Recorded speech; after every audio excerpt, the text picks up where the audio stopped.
Okay, so here we are in magnet and we have the model, and then we are going to check the 3 layers that for the first problem of assignment 5. And then the first layer, if we go to the domain attributes, is starting from the top elevation 0 to the bottom elevation -50. So this is okay. The second layer, now you can see this square here because you have different type of soil. Is going from -50, -70, which is 20. And the third layer where you have the pumping well, you have from -70 to -220. Then it's 150. Then save. Now, if we check these magnet hints, then you will read here in the layers, this part, that first we need to simulate the model without using computational in any of your 3 geolayers. So this creates initial water table. Okay, and also we are going to run the model without the well. So what we are going to do here is to set this well to 0. And okay. Now we will run the simulations without using this number of sublayers and water table as top, because we want to create a water table. Save. In the second layer, we have to also put the same. We will need 2 layers in order to see what is happening there, but right now we don't need it because we want to get the water table. And the 1 layer, the same, we don't need the 3 layers in this case, and the water table not yet saved. And then we will simulate.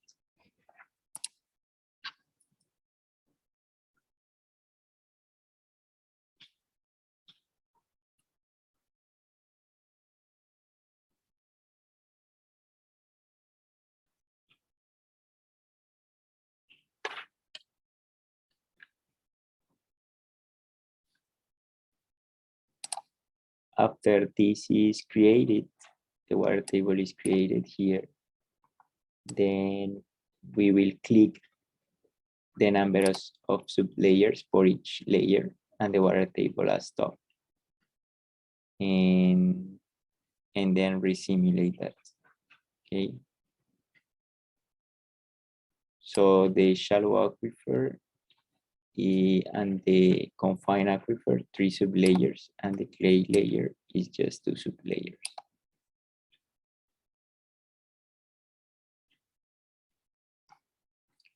So then we have the layer 1 here.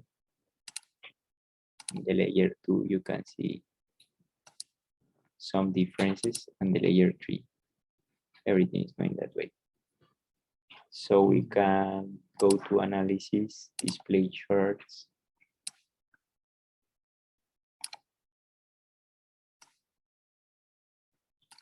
And then that would be the movement of the water. If we go here, we can go to different layer, like layer 2, and then this will change, and layer 1 also.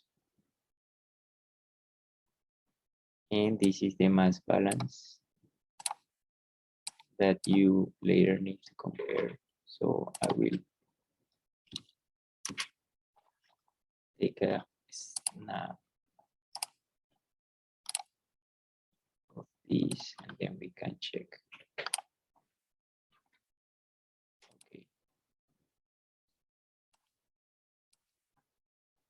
And if we want to plot just the head here, because we don't need this, then we redraw, and it runs again the server, and then we will get the head. So for all layers, then we can check for single layer. So that will be the head of the water. And then we go to show single layer. And then two, then we will have what is happening there. Okay, so after this, close this, we have the water table deep. And now we are going to put the well information, which is minus 400 ppm, minus 400 ppm. Okay.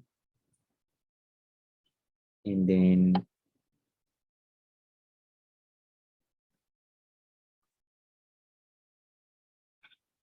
we will go to the domain of the first layer. And we will check the simulation settings. Number of sublayers, we will have 3. And the water table as top. Then save. Second layer. We will have number of sublayers 2 and water table as top. Save. And layer 3. Similarly, we have 3. In layer 2, we have 2 sublayers. In layer 3, we have 3 sublayers. Now, we simulate again.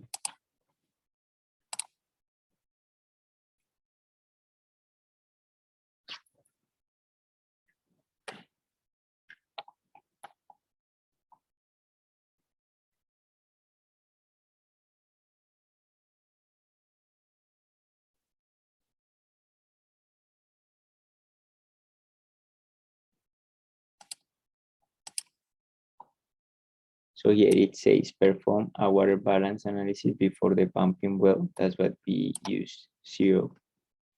And so it means it's turned off. And then we have the base flow under natural conditions. Then we turn on the well to check the water balance analysis, and then to determine what happened in stress conditions. Okay. Remember to follow the 2-step process for representing 3D variability. First simulate with no sublayers, that's what we did, then simulate again after enabling the sublayers. Okay, let's go back. Then as you can see here, this is the first layer. The first layer has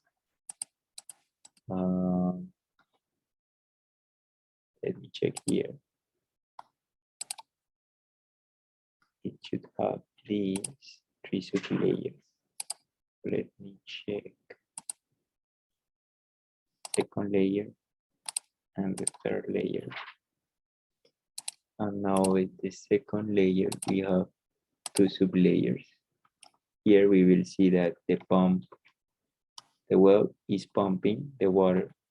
And of course, when we go to layer 3, we will have more water getting into that place. Now we check the results here in analysis.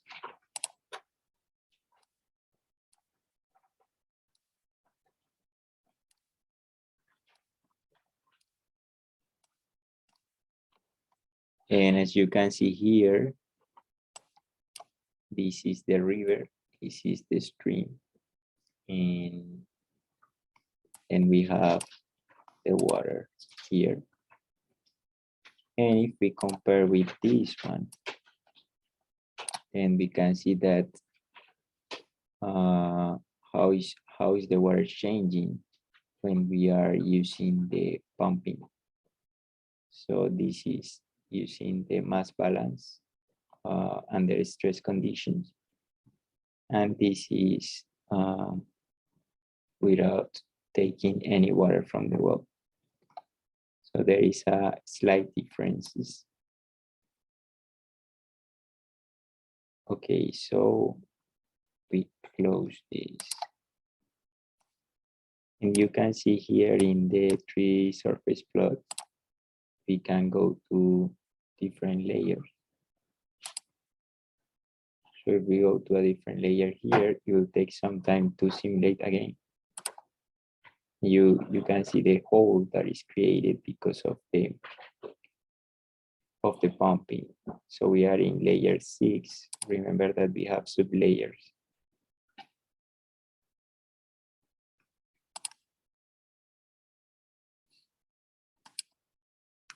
And then this is the upper one, right? So we are going backwards. This is the sublayer 1, layer 1, sublayer 1. And then if we go down, then we will see how this 3D is changing. Right, we have to wait a little bit after they recalculate that. You see that it's getting down that place, and you start to see the hole of the pump in here, which is making every time a little bit bigger. And here also we can check the well here. How is this drawing down? And we also can just plot the head to see what is the head now.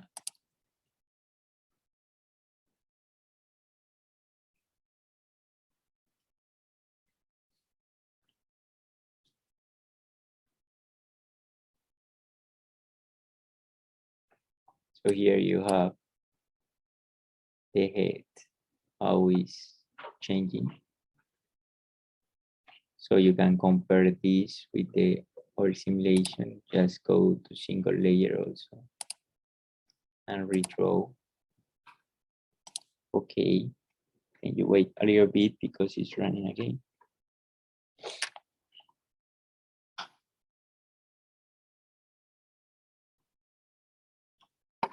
And you are in the first layer.